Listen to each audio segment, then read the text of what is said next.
ബ്രിട്ടന്റെ യുദ്ധവിമാനം അടിയന്തരമായി തിരുവനന്തപുരം വിമാനത്താവളത്തിൽ ഇറക്കി. ഇന്ധനം നിറയ്ക്കുന്നതിനാണ് വിമാനത്താവളത്തിൽ അടിയന്തരമായി ഇറക്കിയത്. കൂടുതൽ വിവരങ്ങളുമായി പ്രശാന്ത് കൃഷ്ണ ചേരുന്നുണ്ട്. പ്രശാന്ത്, എപ്പോഴാണ് ഈ വിമാനം ഇറക്കിയത്? ഇപ്പോഴത്തെ അപ്ഡേഷൻ എന്താണ്? ജയലക്ഷ്മി, ബ്രിട്ടന്റെ യുദ്ധവിമാനം ഇന്നലെ രാത്രി 9:30യോടെയാണ് തിരുവനന്തപുരം വിമാനത്താവളത്തിൽ ഇറക്കിയത്. ഇറക്കുന്നതിന് വേണ്ടിയുള്ള പെർമിഷൻ, അനുമതി അവർ തിരുവനന്തപുരത്തെ ATCയോട്, എയർ ട്രാഫിക് കൺട്രോളറോട് ആവശ്യപ്പെടുകയായിരുന്നു.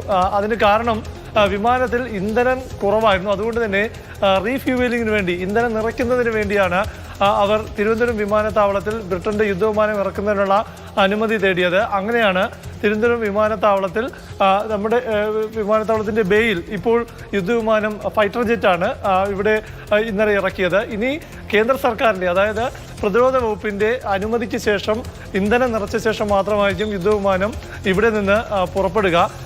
ഏതായാലും ഈ യുദ്ധവിമാനം എവിടെ നിന്ന് വന്നതാണ്, അല്ലെങ്കിൽ ഏത് വിഭാഗത്തിൽപ്പെട്ട യുദ്ധവിമാനമാണ് തുടങ്ങിയ വിവരങ്ങളൊന്നും തന്നെ വിമാനത്താവള അധികൃതരും പുറത്തുവിട്ടിട്ടില്ല.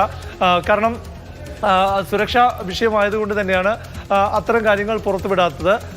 ഒരു കാര്യം വ്യക്തമാകുന്നത്, ബ്രിട്ടന്റെ ഈ യുദ്ധവിമാനം 100 നോട്ടിക്കൽ മൈൽ അകലെ, കടലിൽ 100 നോട്ടിക്കൽ മൈൽ അകലെ ഉള്ള ഒരു പടക്കപ്പലിൽ നിന്നാണ്, ഒരു കപ്പലിൽ നിന്ന് പുറപ്പെട്ടതാണ് എന്ന വിവരമാണ് ഇപ്പോൾ ഒടുവിലായി ലഭിക്കുന്നത്. എന്തായാലും കേന്ദ്ര സർക്കാരിന്റെ പ്രതിരോധ വകുപ്പിന്റെ പൂർണ്ണമായ നിർദ്ദേശങ്ങൾക്ക് അടിസ്ഥാനത്തിലായിരിക്കും ഈ വിമാനത്തിൽ റീഫ്യൂവലിങ്ങും അതിനുശേഷം ഇവിടെ നിന്ന് പുറപ്പെടുന്നതുമായി ബന്ധപ്പെട്ട കാര്യത്തിൽ തീരുമാനമുണ്ടാകുക.